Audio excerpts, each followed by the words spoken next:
Bugün CBC Sport olaraq Heydər Əliyev adına İdman Sarayındayıq.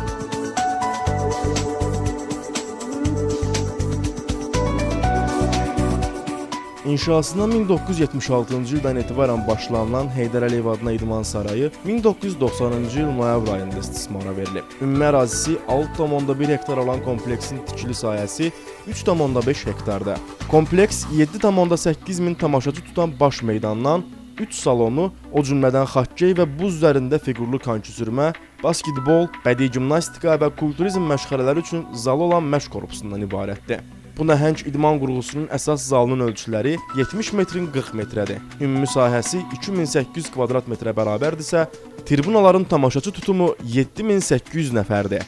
Baş meydandan idmanın 16 növü üzrə yarışlar üçün, həmçinin konsert, kino, sirk tamaşaları, buz üzərində balet, ticarət sənaye sərgiləri, kütləvi forumlar və müxtəlif teatrlaşdırılmış bədii tədbirlər üçün istifadə edilə bilər.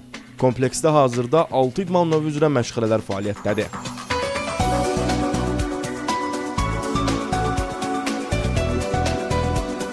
Ölkənin ən böyük kardio və crossfit zonalarından biri də məhz bu sarayda yerləşən fitness salonunda mövcuddur.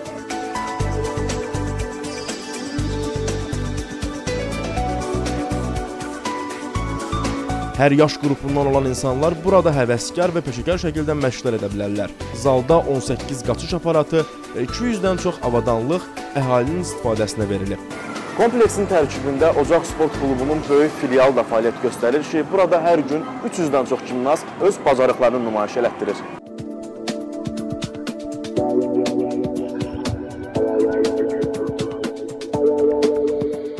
Ocaq Sport Klubunun ən böyük filialı olan bu zalda azyaşlı, yeniyetmə gənclər və böyüklər üçün xüsusi məşqlər həyata keçirilir. Ocaq Sport Klubunun məşqçisi Ləman Göyüşova filial haqqında məlumat verməklə yanaşı gimnastika sevərlərə müraciət edib. Ocaq Sport Klubu 2013-cü ildən fəaliyyət göstərir. Hazırki bu filialımızda 500-dən çox gimnast məşq edir. Həm peşəkar, həm qeyri-peşəkar şəkildə. Peşəkar şəkildə gimnastlarımız bir sıra yerli və beynəlxalq yarışlarda iştirak edirlər. Gələcək ay oktyabr ayında Ocaq Sport Klubu 3-cü dəfə beynəlxalq turnir keçirdəcək bədii gimnastika üzrə. Bir neçə ölkədən və bir neçə xarici klublar da iştirak edəcəklər bizim yarışımızda.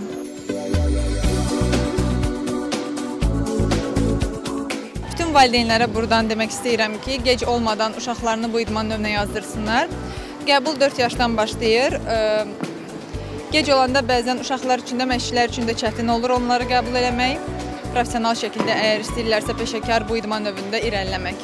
Buna görə gec olmadan 4 yaşından bu idman növünə gələ bilərlər.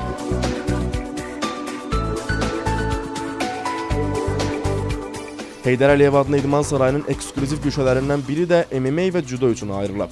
Burada müxtəlif günlərdə MMA və kickboxing, müxtəlif günlərdə isə judo üzrə məşğələlər reallaşır.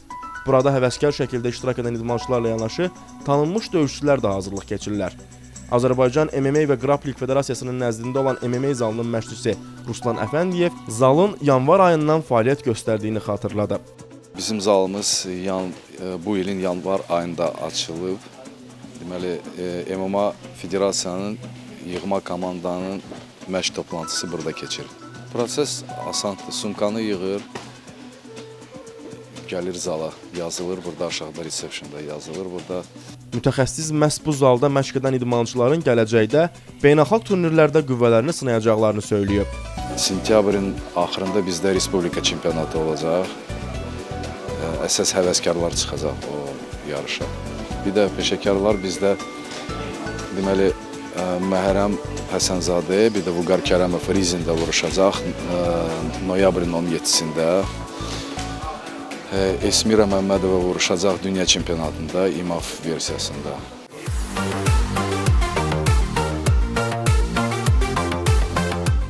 Sarayın tərkibində stolüstü tenis arenası da mövcuddur. Burada müxtəlif yaş qruplarından olan idmançıların çalışdığının şahidi olduq. Gənc mütəxəssis Nurlan Həsənov 6-70 yaş arası hər kəsin gəlib burada bu idman növü ilə məşğul ola biləcəyini vurğulayıb. Yaş fərqi yoxdur. Gördüyünüz kimi burada 6-7 yaşlı uşaqlar və 50, 60, 70 yaşlı insanlar tenislə məşğuldur. Biz həm peşəkar idmançıları hazırlayırıq, həm də peşəkarlar üçün şərait yaradırıq ki, gəlib burada əyləncəli vaxt keçirdə bilsinlər. Uşaqlar üçün də 6-7 yaşdan ibarət qruplar yaradılıb və 12-13 yaşa kimi qruplar var. Bütün uşaqlar gəlib stolüstü tenis idman növü ilə məşğul ola bilərlər. Avqust ayında Fransiyada beynəlxalq dərəcəli yarışda, Euro-King Champda bizim milli komandanın oyunçusu Onur Quluzadə 128 dənə idmançı arasında bürünc medalı qazanmışdı.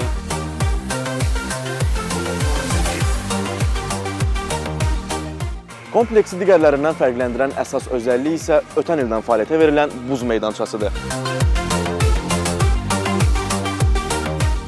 Açılışı 2023-cü ilin iyun ayında olan buz meydançasında peşəkar və həvəskar konki sürmə, xokkey ilə yanaşı körling üzrə məşqlərin həyata keçirilməsi də nəzərdə tutulub. Ocaq İdman Klubunun nəzdində açılan körling bölməsi idman ləvazimatları ilə təmin edilib və yaxın vaxtlarda bu idman növü ilə məşğul olmaq istəyənlər qruplara yazıla biləcəklər. Türkiyədən məhz bu qış idman növünün inkişafı naminə gətirilən baş məşqçi Əhməd Alper Tunqa bu gedişlə ölkəmizdə körling millisinin də formalaşa biləcəyini bildirib. Bu ayın 16'sında körlingin artık tanıtım amaçlı antrenmanlarına başlayacağız burada. Bunun için 16-20 yaş arasındaki tüm bireylerimizi, erkek kız fark etmez, tüm bireylerimizi bu spora davet ediyoruz.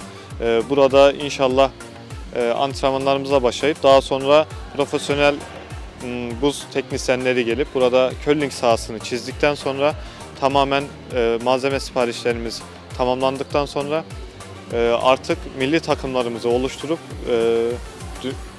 Avrupa şampiyonalarına ismimizi yazdırmayı düşünüyoruz, hedefliyoruz. Qeyd edək ki, Heydər Əliyev adına İdman Sarayı sonuncu dəfə 2017-ci ildə Bakıda keçirilmiş 4-cü İslam həmrəyliyi oyunlarına ev sahibliyi edib. İdman qurğusunun rəhbəri Fikrat Hüseynov gələcəkdə hansı yarışlar keçiriləcəyi sualına da cavab verib. Bizim idman növləri çoxdur burada, yəni bu kompleksimizdə. Amma buz arenada durduğumuz yerdə bizim xokkeyçilərimiz, böyük xokkeyçilərimiz, Baku Flames mövcuddur. Balaca uşaqlardan ibarət xokkeyçilərdir və bizim fiqurlu konki sürmə idman növü mövcuddur. Gələcəkdə də bir neçə idman növləri ilə də biz istəyirik çalışaq, onun üstündə indi işləyirik. Hansı idman növləri ola bilər gələcəkdə? Gələcəkdə indi şahmatdır, mini futbol meydançalarını indi fikirləşirik tikməyə və voleybol meydançasını.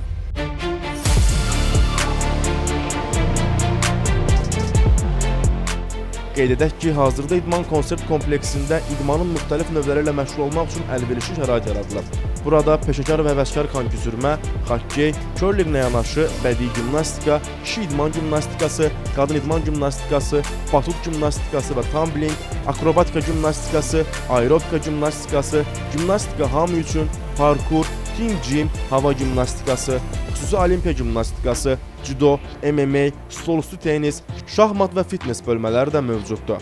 Ümumilikdə Heydər Əliyev adına İdman Sarayı ölkənin idman pluralizmi potensialının bariz nümunəsidir. Məhz belə idman qurğuları gənc nəsillərin sağlam həyat tərzinə üstünlük verməsi, idmana maraq göstərmələri, fərqli növlər üzrə Azərbaycanın yeni komandalarının formalaşması baxımından zəruri əhəmiyyətə malikdir.